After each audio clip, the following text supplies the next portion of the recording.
Let me introduce myself. My name is Phil, except for the times when it is Alexandra. And sometimes people call me Lexi, although I do not greatly care for that. My childhood was complicated. My father always encouraged me to get involved in sports and boyish activities, which I did and generally enjoyed. My mother encouraged me to pursue more girlish interests, and I often got pleasure from those too. My parents' support for me was frequently contradictory, and whilst neither of them could possibly have not noticed what the other was doing, no words were exchanged about it, at least not in my presence. Even before I reached my teens, I was not naive enough to think that this was a conventional way to go through childhood. Then, when I was 12, there was great domestic upheaval when my father passed away of heart failure, completely out of the blue. After this, my mother did not stop me participating in sports and such, but her feminine agenda definitely had the upper hand, and clothing that was more overtly girlish was introduced to my wardrobe. She taught me how to apply makeup too and let me grow my hair long enough to tease it into a feminine style when she wanted to. It was at this stage that she started to refer to me as Alexandra, derived from my middle name being Alexander. When I was 15, she made an attempt to up the ante and get me to go out with her dressed to look and act as a girl. I was horrified. The first fear was that being an only child, if anyone saw me with her, they could not fail to work out who the girl really was. For emphasis, I pointed out to her, with complete accuracy, that when dressed as a girl I just looked completely like what a twin sister for me would do. This was the point when I was truly shocked, as my normally brusque, businesslike and efficient mother responded by bursting into floods of tears. Obviously my reaction was to try and console her, but it took some time. When she had almost composed herself again, she had quite a surprise for me. When I was born, I did have a twin sister, but she died within hours of birth. Apparently her heart never really got working properly. It was fear of me going the same way that had motivated Mother to keep my involvement in highly strenuous activity to a minimum, and she was even more concerned after my father's death in apparently similar circumstances. It was also a fear that led them into not having any more children. The twin sister would have been named Alexandra, so that was why I got Alexander as a middle name. My guess is that most kids would have been stunned by the revelation and perhaps a little angry at having the information withheld from them for 15 years. It did not hit me that way, just leaving me relieved that I had an explanation for how I had been brought up. And although I had never really discussed it with anyone, ever since I could remember I had felt that my life had always had a piece was missing, somewhat like a rowing boat with no oars. Or perhaps one oar. Maybe I just need a better analogy. An owl that twits, but hears no responding to. Back to the point, at least now I knew why that feeling had been present. It sounds like a cold reaction to a traumatic situation, but like to think of myself as unflappable under pressure, and it just is not in my nature for have intense emotions when most other people would do. That helped me carry on as before, being both the son that my mother loved and the daughter that she craved. I also felt oddly obligated to do that for my sister too, so life for the two of us soon went on as it had before. Mother offered to arrange an appointment with a therapist to resolve my issues, but it took little time to convince her that I did not have any that needed resolutions. Which brings us to the present day, for years on. I was having a gap year before going to university, but instead of traveling I had got a job, so still lived at home. On this particular day Mother wanted to have lunch in the Marina restaurant, which was a very pleasant place to watch the world go by. I hopped down the stairs ready to go, deck shoes, shorts, polo shirt and a jumper draped over my shoulders.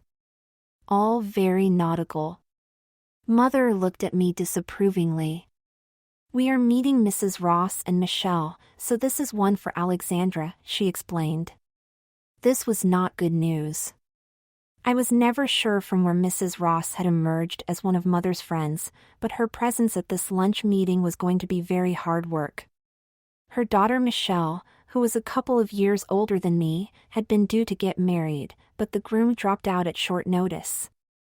I had only heard one side of the story, and it sounded as if he had always been doubtful and should have voiced his concerns much earlier. Michelle had slumped into a state of depression by events, and rather withdrawn from all of her social circles.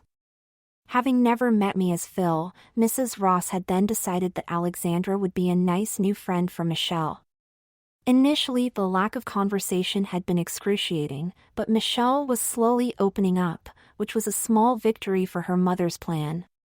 My worry was how long it would be before I did or said something totally counterproductive. I was at least aware enough to know that things that I could shrug off were capable of driving other people absolutely batty. It did not take long to transform into Alexandra, as I only had a small range of clothes to choose from. Plenty of practice had made me quite quick at putting on makeup, and as a clear polish made my nails look neat, I did not bother to put any color on them. Arrange my hair into a suitably random-looking but highly organized style, add a simple white bra and knickers, topped off with a pale green flower print cotton dress, tan tights and a pair of mid-heel brown ankle boots. I was ready to go in plenty of time. On that day, Michelle was far more chatty and active than I had ever known her, and when I passed comment she admitted that she had snapped out of the depression and realized that it was time for life to go on. It made the entire lunch session far more pleasant and not the hard work it had been in the past. When it was time to leave, Michelle hung back. "Walk with me, Lexi," she instructed. I did as she asked. When a suitable gap had developed between us and our mothers, she explained why. "Lexi, I need you to help me kill Paul." "Paul, your ex?" I clarified, knowing who she meant but wanting more time to process the request. "Yes, him. All things considered, I have to decline." "I thought you were my friend, Lexi." "I am. And that is why I am not simply going to tell you it is a crazy idea. Firstly, it is response disproportionate to the crime, and secondly, who do you think would be the prime suspect?" As absurd as her request was, she seemed deadly serious, so I decided to appear to be just as businesslike but sensible in how I reacted. "But I cannot just let him get away with it," she snapped in exasperation. There was a brief silence while I thought on it. "So you just do unto him what he did to you? You mean set him up with a girl, who then dumps him at the altar?" I nodded. She pondered on the option, then smiled. "It does sound like a fair retribution. The problem is that he knows all of my friends, not many of whom are single, and would probably suspect something. I am not paying for a prostitute's time over a possibly long period. So that leaves you." "There is a problem there," I began. "Yes, Lexi. You are a boy, I have worked that out, even if my dozy, self-absorbed mother cannot see beyond the end of her nose." "Oh. Don't worry, most people would not notice without close scrutiny. And you have been very sweet to me since we met, so I won't drop you in trouble anywhere." Michelle put a reassuring hand on my shoulder. "No trouble, apart from wanting me to kill your ex-fiancé, or mentally torture him?" "Yes, apart from that. But what about you as honey trap? The problem remains, how on earth would I take Paul that far without being subject to, as you say, close scrutiny? Paul is not the most alert or observant person, he takes things at face value. If he was told that you are a girl, I think you could fool him. And if you played the no sex before marriage angle, he is unpushy enough to tolerate that." Next issue. I only have a couple of dresses, a couple of skirts, a couple of tops. There is no way I could sustain a relationship on such a small wardrobe. "That is good," Michelle replied, "because you are already thinking about how this could happen on a practical basis. I can help you there. Your clothes would never fit me." "No, but I can buy you more of everything that you need. Or rather, Mummy can." "Let's face it, Lexi, you're cheaper than good-looking hooker," Michelle almost laughed. "I need to think about it." Give me a call tomorrow. We need to have a proper plan. Thank you for considering it. Now, tell me how Lexi came about.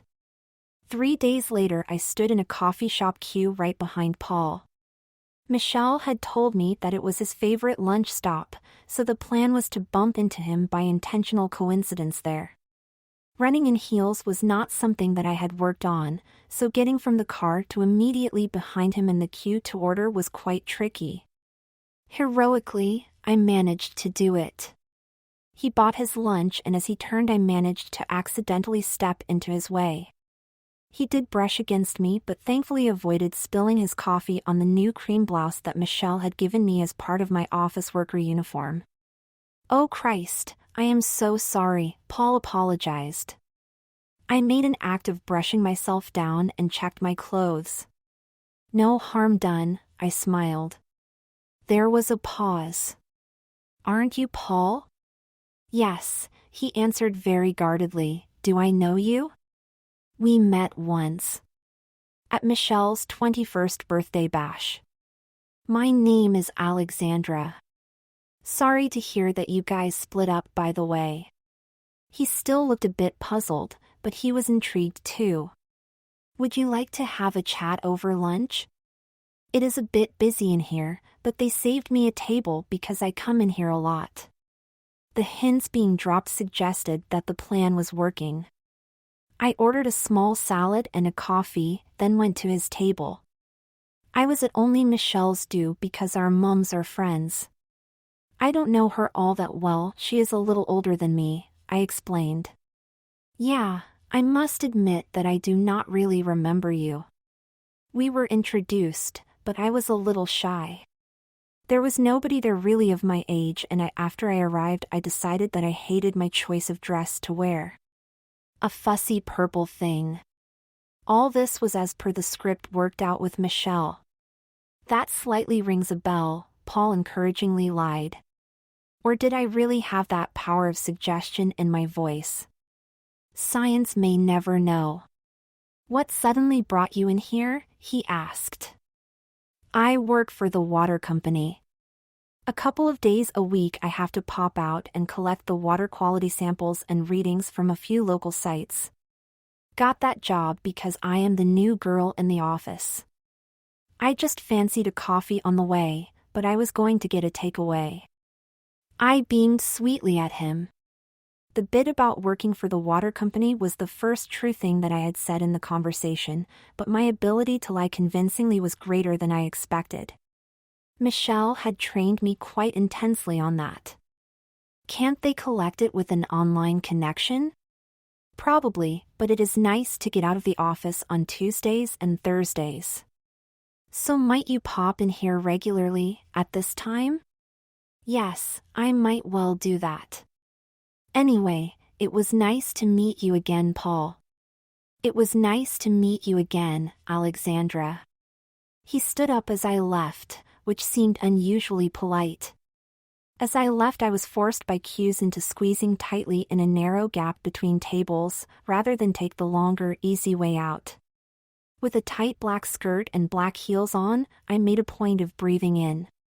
Michelle had been certain that it was an outfit that Paul would admire, so I glanced back to see whether his eyes were following me. That had happened, so I gave him what I thought was a saucy/cute departing grin. Not being experienced in these things, I was not certain that it really came across that way, but dared not look back to find out. The meeting with Paul left me a little conflicted. Apart from the white lie about eventually remembering me after some clues, he had come across as a perfectly pleasant person. It reinforced the idea that the story from Michelle's side had created a biased impression.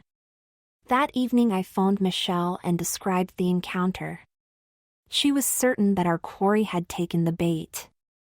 I suggested that quarry tends to run away and bait was for catching fish or other unwary predators. She was unnecessarily rude about my pedantic attitude, but agreed that the code word for Paul could be trout. If I could get that concession, perhaps I would one day stop her calling me Lexi. The following week I happened to be in the coffee shop when Paul arrived. I was on the phone to Michelle, so had to cut her off by telling her that the trout was in the river. If anyone on an adjoining table was eavesdropping on our conversation, they deserved all the confusion that they got. I beckoned Paul over to share the table. From there it was all small talk and a pleasant way to spend an hour. At one stage I thought he was about to invite me on a date, but seemed to change his mind in mid-sentence. Michelle's chosen outfit for me this time was a lilac blouse borrowed from her mother and a brown skirt that was slightly shorter than the one worn before. As per Michelle's recommendation, I ensured that Paul got a good eyeful of leg before I made my exit. That afternoon I planned to meet up with Michelle to discuss progress. "You were spot on," I told her. "He nearly asked me out, but then seemed to have second thoughts. So I did what you said to remind him that he needed to make a move next time. He was like that with me originally. Be ready next time," Michelle replied. "The trouble is, well, he does not seem like a bad person." Michelle looked at me sternly, so I added, "Just someone who made a poor decision when the pressure was on." "And there is another thing." Michelle raised an eyebrow, so I explained. "Before meeting with you and your mom, I had never gone out at Alexandra. It has been something different to go out on my own as her, but I am definitely not ready to go out on a date, even with someone you are hinting can be trusted." "Lexi," she signed in exasperation, "I don't know what you would call yourself, T-girl? Femboy? Transvestite?" But this is all part of Lexi becoming a complete person. I took a long pause before answering, making a point of staring out of the window as I did, although the sun, passing behind a distant cloud, refused to answer any questions that I had in my mind. "Michelle, I don't consider myself any of these things. Maybe I am a grief counselor for me and my mom. Or a social worker. Maybe just someone with a psychological hang-up. I don't know." I reminded her of the story of my deceased twin sister and how Alexandra arose after my father's death. Michelle looked more and more horrified, suggesting that when I first ran through it at the marina, she had not really been listening. That was one of her traits that made me wonder even more if Paul had been giving her on the impending split at an earlier stage. "Oh my God, Lexi, I am so sorry. I thought that dressing as a girl was your hobby or something. I probably should not have dragged you into this." Using the word probably did not do the circumstances justice. "It's okay, I am not going to get all emotional over it. Alexandra is not something that I do for entertainment, and it is certainly not a sexual thing. It just needs to be done, and I don't mind doing it." I kept emphasizing the name Alexandra as opposed to Lexi, but the hint was not landing. Perhaps I needed to make a cue card to hold up when Michelle was speaking. "The plan does not change. We just need to find a girl to replace you and hope that Paul does not start to wonder why attractive women keep accosting him at lunchtime." I took a taxi home. It was not a long ride, but I had opportunity to think on what would happen next. I did not have a huge circle of friends, and those I did have had either gone direct to university or were doing some traveling in their gap year. It was easy to keep in touch, but none of them were in town. I had a part-time job at the water company for 3 days per week, and was also on the table waiting roster at a local golf club, which was good for 1 or 2 nights a week, occasionally 3. So I did have plenty time to kill. Actually, given how Michelle had started on this, that is the wrong phrase. Plenty of time to fill. Perhaps it would be a wild adventure to keep Alexandra in play to help Michelle. The problem would be that if I had to drop out she would be less than pleased, and I lose what small element of the moral high ground that I was clinging on to. Something for me to think over during the night. When I came through the door, I bumped into my mom coming out of the kitchen. "Another new outfit for Lexi?" she asked. I was still wearing the skirt and blouse combination intended to tempt Paul. "No. A new one for Alexandra." It was Michelle's choice. It got a nod of approval, which was good because I was not in the mood for a debate, but then things took a more awkward turn. We seemed to see quite a lot more of Alexandra, all of a sudden. And out and about on her own without me. Is something going on that I should know about? Faced with such a brutal and withering interrogation, I immediately surrendered. I am helping Michelle get her own back on Paul, I admitted. Oh, Lord. Please don't let it be something illegal, Mum replied. I talked her out of murdering him, I told her with wide-eyed optimism. She gave me a look that made it clear a complete explanation was what she was expecting and my diplomatic achievements were not due any praise. Now I have to get him to invite Alexandra out, so that she can dump him cruelly. Michelle was expecting it to happen after the engagement stage, but I was fairly certain that I would be bailing out before getting embroiled to that degree, but I left that most controversial element out of the tale for Mum. Phil, why would she choose you for that?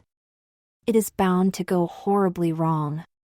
Reverting to my real name was a sign of stern disapproval. Because Paul knows all of her female friends and she cannot afford to pay a sex worker to fill the role over an extended period of time. Oh great, sighed Mum, my son, who makes for quite a pretty twin sister for himself, is on offer at a cheaper price than a prostitute. I'll need a couple of hours of your time to run through all the ways that this could go wrong. There isn't going to be anything sexual going on. There had better not be. Or ideally, this does not happen at all. I looked at my feet and put on my best mournful expression.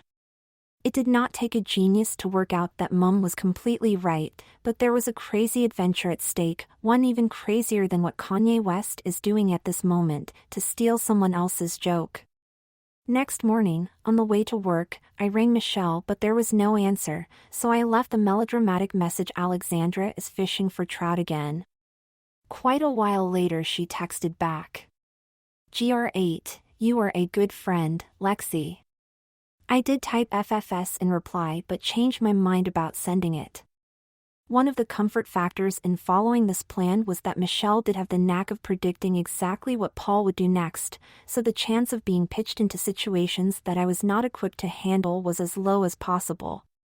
It gave the false impression that unless she raised a problem, whatever we did would be totally safe.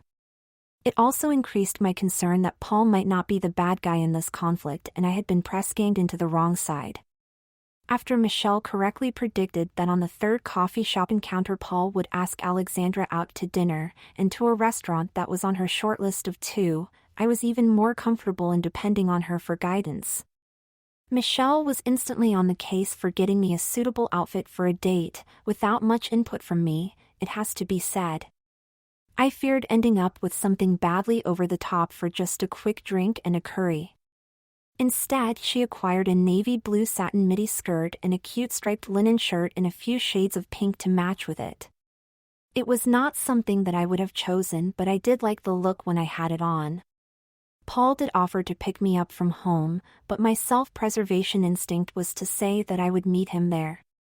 I noticed Michelle observing from her car as my taxi pulled up, and did wonder if one of the buttons on my top was concealing a hidden camera or microphone. In hindsight, that injection of paranoia was the first sign that my mission was going to fail, at least from Michelle's point of view. At this moment in time, that was not a consideration, and having paired my new outfit with black semi-opaque tights and heels, I was a bit overly pleased with how I had finalized the outfit.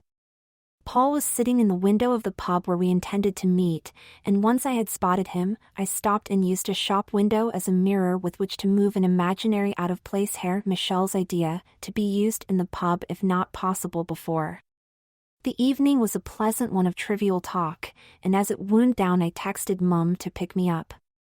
When she had arrived and I made a move to leave, Paul made a tentative move for a kiss goodnight. I put my forefinger to his lips, then gave him a peck on the cheek. He seemed a little disappointed, but I did mention that I had enjoyed the date and just needed to decide what the next move would be. When I was in the car, I told Mum the truth about what happened, and that also my plan was to let him down gently, and sooner rather than later. She told me that it was the honorable thing to do. All I had to do was break the news to Michelle, which I did not do immediately. A couple of days later, Paul rang me to arrange a second date. I had a couple of nights' work at the golf club coming up, so whilst I agreed, it was almost a week before we could get together. This did give me some time to devise a plan. The easy summary was to engineer a situation where Paul would see me as not his type of girl, and Michelle would not blame me for that happening. It was the detail of how this could happen that kept eluding me. Obviously, I had to remind myself regularly that there would be a time when my lack of real breasts and presence of a penis was going to become an issue. The little nylon seed bags could cover the first problem as long as my clothes were not too skimpy, and the latter could be tucked and hidden under the same circumstances. The next problem when Paul told me that we were off to a local club's karaoke night, so have a song ready. Firstly, I had to find something that I could sing without my voice being too much of a giveaway.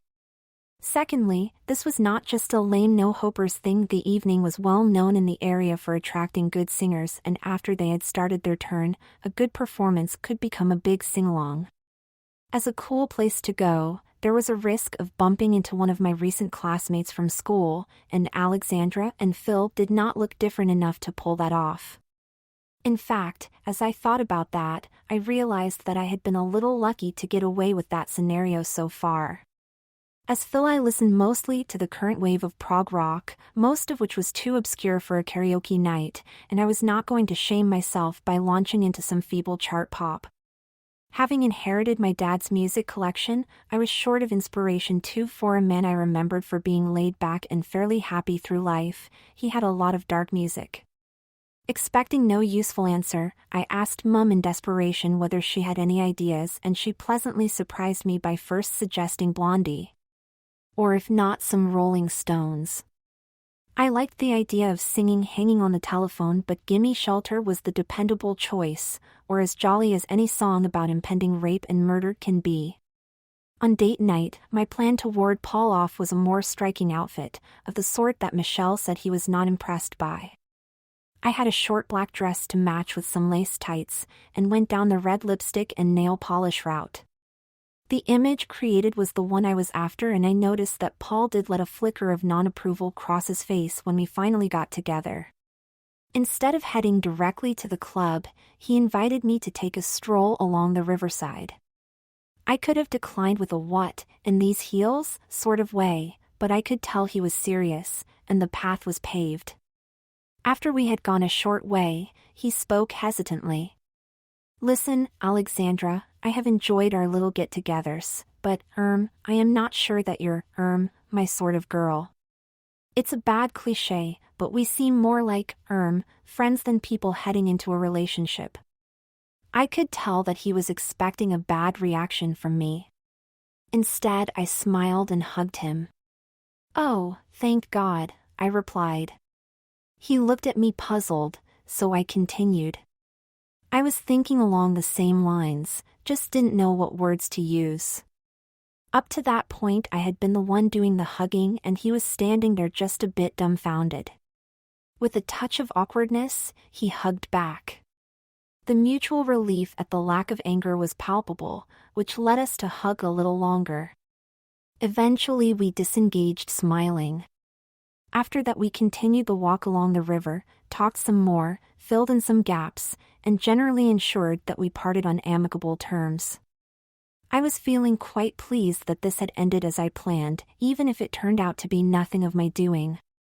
When I broke the news to Michelle that Paul had dumped me, she was extremely disappointed, whereas I had to work hard to appear sympathetic, and also not get drawn into any wild ideas that she might have under pressure.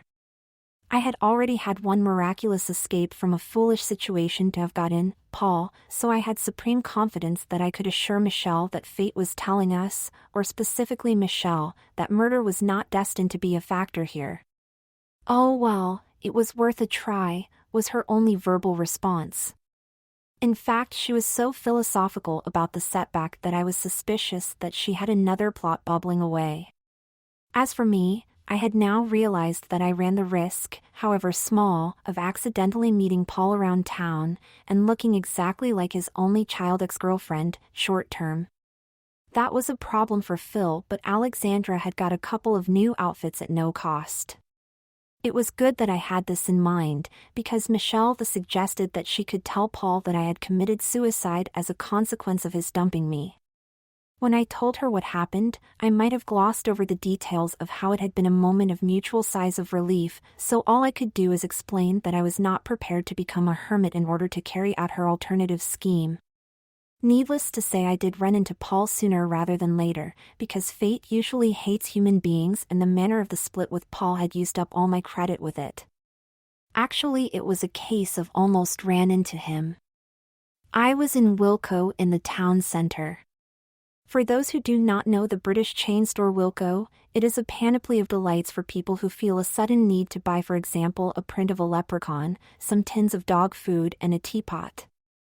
Anyone who claims never to have been in that situation is being dishonest with themselves. I was in Wilko in the town centre and turned an aisle corner only to see Paul further down that aisle.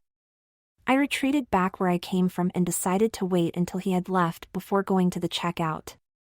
My attempts to spy on his movements must have looked odd, because a member of staff asked me if I was okay.